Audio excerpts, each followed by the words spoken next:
নতুন রিন, যার প্রোসিএস টেকনোলজি গভীর থেকে পরিষ্কার করে আর ধরে রাখে কাপড়ের নতুনের মতো উজ্জ্বলতা। নতুন রিন অ্যাডভান্সড পাউডার, নতুনের মতো উজ্জ্বল।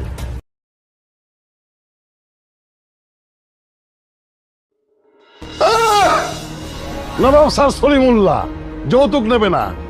2 টাকা কামাই করার মুরুদ নাই, যৌতুক নেবে না।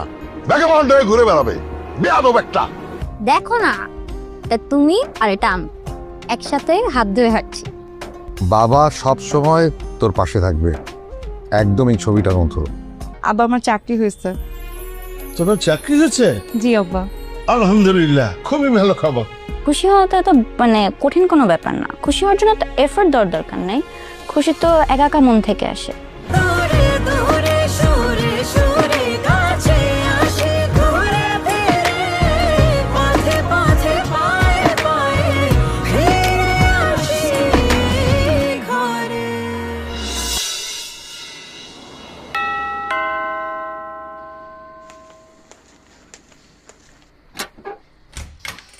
ভাই আসসালামু আলাইকুম। ওয়ালাইকুম আসসালাম। কি এই দরজা খুললি যে? কেন, তুমি কাকে এক্সপেক্ট করতেছিল? না মানে ওই তোর ভাবি কই? তোমার হয়েছেটা কি বলো তো? তুমি এরকম বদলে গেছো কেন? হ্যাঁ, বিয়ের আগে সবসময় বাসায় আসার আগে আমাকে ফোন করতা যে বাসার সব রাস্তা ক্লিয়ার আছে কিনা, তারপর তোমাকে চা কে বানাই দিত সকালবেলা আমি। আর এখন তোমার মনে হয় কোনো হুঁশ জ্ঞানই নাই যে ফারানাই বাসায় থাকে কি থাকে না।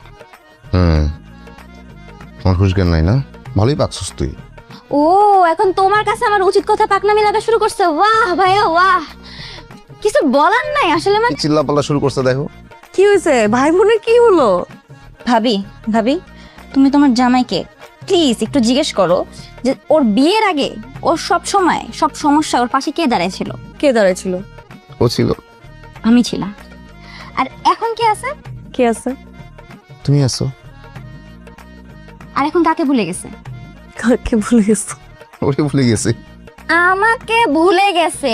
ভাবি দেখো, তুমি মনে করো না যে আমি কোনো হিংসা করতেছি, কিন্তু এইভাবে কি আমাকে ভুলে যাওয়া ঠিক?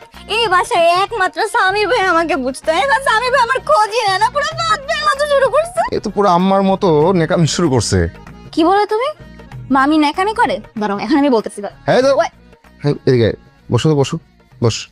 তোর ভাবির পাশে বস, ওর একটু আদর করো তো। কি ভাবে আদর করে না? আরে ভাবি তো আদর করে, তোমার আদরের অভাব। তোর ভাবি আসছে, এখন আমার কি দরকার? আচ্ছা ঠিক আছে, এখন থেকে তোমার ভাই তোমাকে যথেষ্ট পরিমাণে আদর করবে। আর তুমি ওকে বলে দিচ্ছি, ওকে কিন্তু ভোলা যাবে না।